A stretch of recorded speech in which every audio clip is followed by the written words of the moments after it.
Welcome in, everybody. Ready to dive into another fascinating story from history. Always ready to explore. What have you got for us today? Well, we're going to take a look at Jimmy Carter, but not the presidential years. Most people probably stop after that. Yeah, the presidency tends to overshadow everything else. Right. So we're going to look at what happened after he left the White House. And we've got some great sources for this. Oh, Yeah, there's this Yale Insights article, really thoughtful piece by someone who worked with him on a bunch of projects. And then we've also got this amazing photo retrospective from CBS News, covers his whole life, really. nice. So visuals and insights. Exactly. Makes Yeah, you think, can a huge political loss really be a springboard for something even bigger? that's the question, isn't it? And, Carter's story, it really does turn that idea on its head, what we think about leadership outside of being elected. Totally. I mean, his presidency ended badly, right? Yeah. Landslide loss to Reagan, debt, bruised ego, the whole 9 yards. Yeah, not a pretty picture. But what he did next, far from fading away. Yeah, the Yale article, it talks about this dinner early on, a CEO summit. Carter's invited to speak. You can just feel the tension, like you're in the room. Oh, I can imagine. And then Bernie Marcus, Home Depot founder, he just lays into Carter about his stance on Israel. Yeah, wow. Head-on confrontation. Yeah, and it's what Carter does next that's so interesting. What's that? He doesn't get defensive, doesn't brush it off. Instead, he shares this personal story, asks the room, how many of you have ever been fired?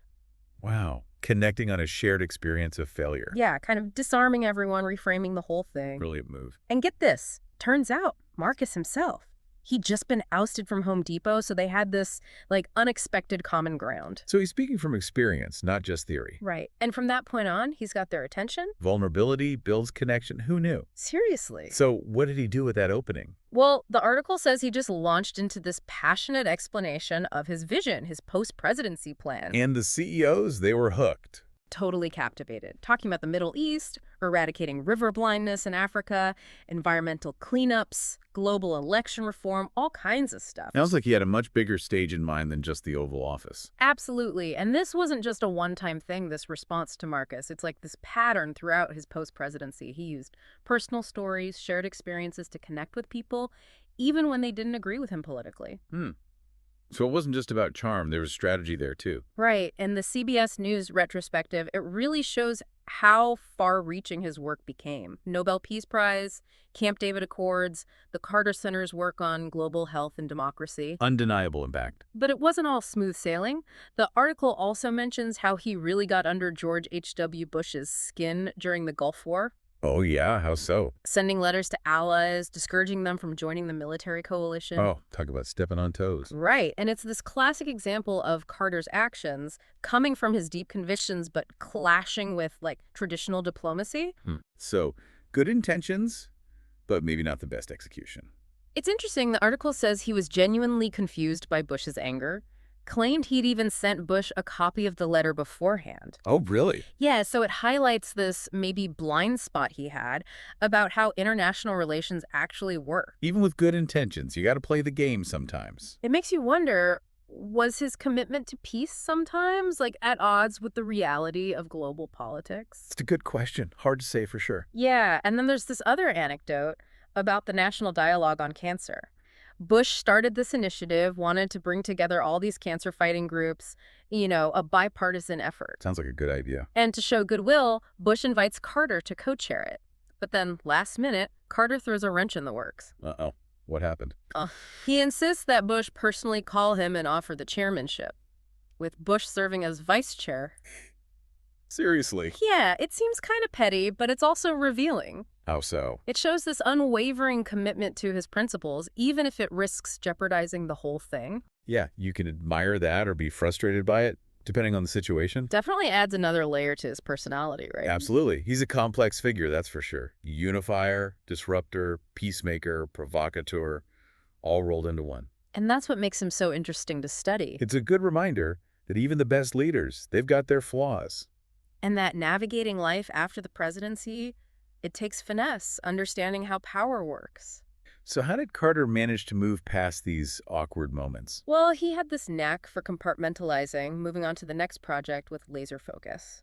And speaking of projects, that whole episode with Haiti during Clinton's presidency, that's worth a closer look. Oh, yeah. Let's get into that. Definitely a high-stakes situation. Clinton was in a tough spot, wasn't he? Lots of opposition to military action back home. Yeah, public opinion was a hard no on that one. So needed a different approach, more diplomatic. Right. Peaceful resolution. That was the key. And Carter, with his pacifist background, all that post-presidency work on conflict resolution. Seems like a perfect fit. Plus, Clinton knew Carter, knew his anti-war stance, that personal touch he had, even with people you wouldn't expect. So he sends him off to Haiti with former Senator Sam Nunn and General Colin Powell, quite the team. Yeah, aiming for a peaceful solution. But Haiti at the time, it was under military rule. Junta had overthrown the elected government. Messy situation. Understatement. And here's where it gets really tense.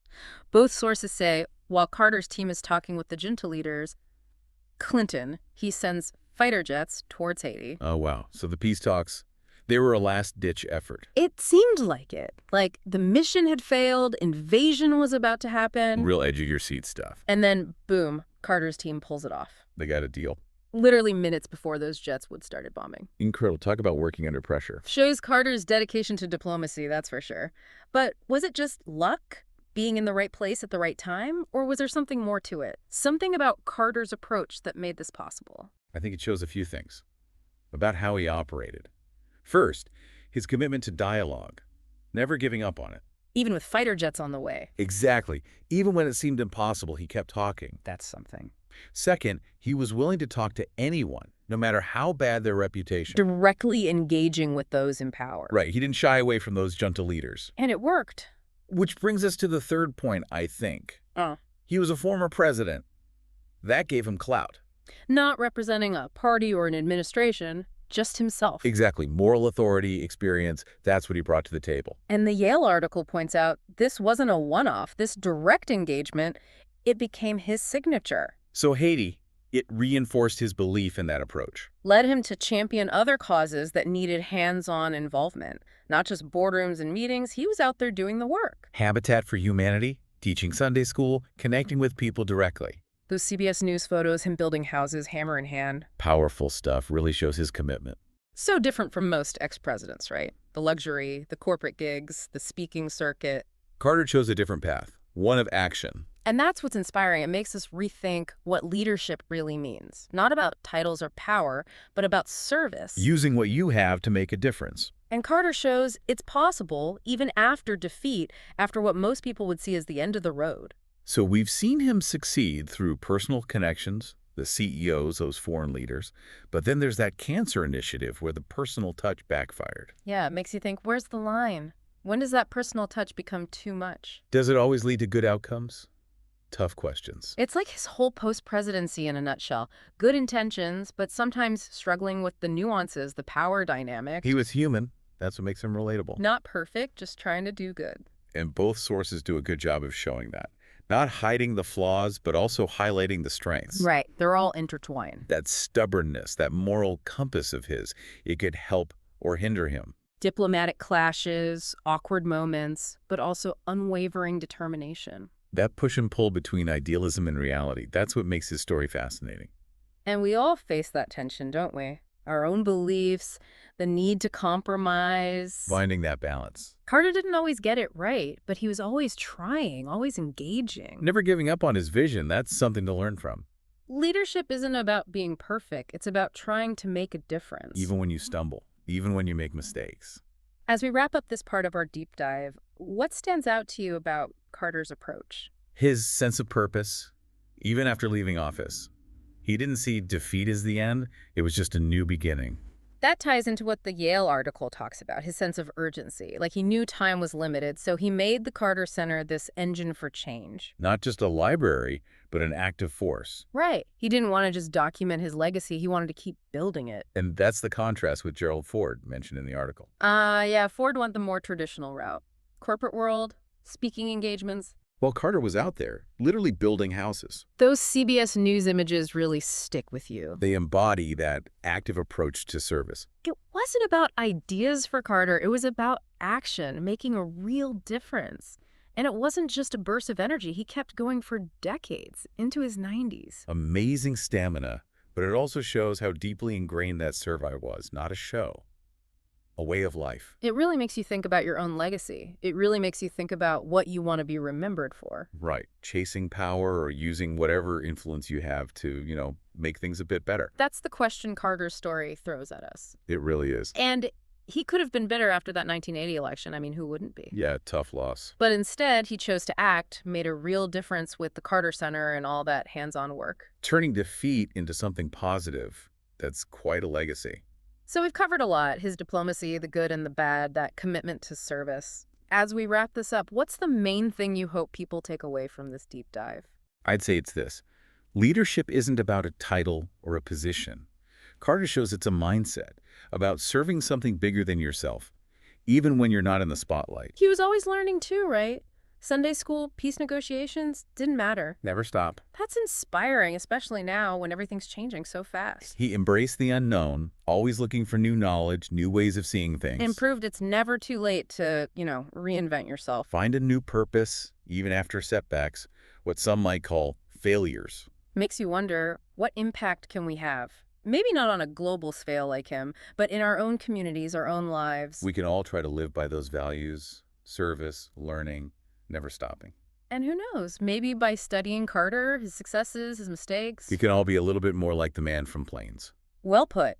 And for anyone listening who wants to learn more about Carter's work after the presidency, the Carter Center's website, it's a great place to start. Shows how much he achieved beyond the White House years. A lasting legacy. Jimmy Carter's story reminds us the most important chapters, they often come after the official roles end. When the pressure's off, that's when we define our true legacy. Not by what we did, but by how we serve others. Thanks for joining us on this deep dive. Hope you found it thought-provoking, maybe even inspiring. It's been a pleasure. Until next time.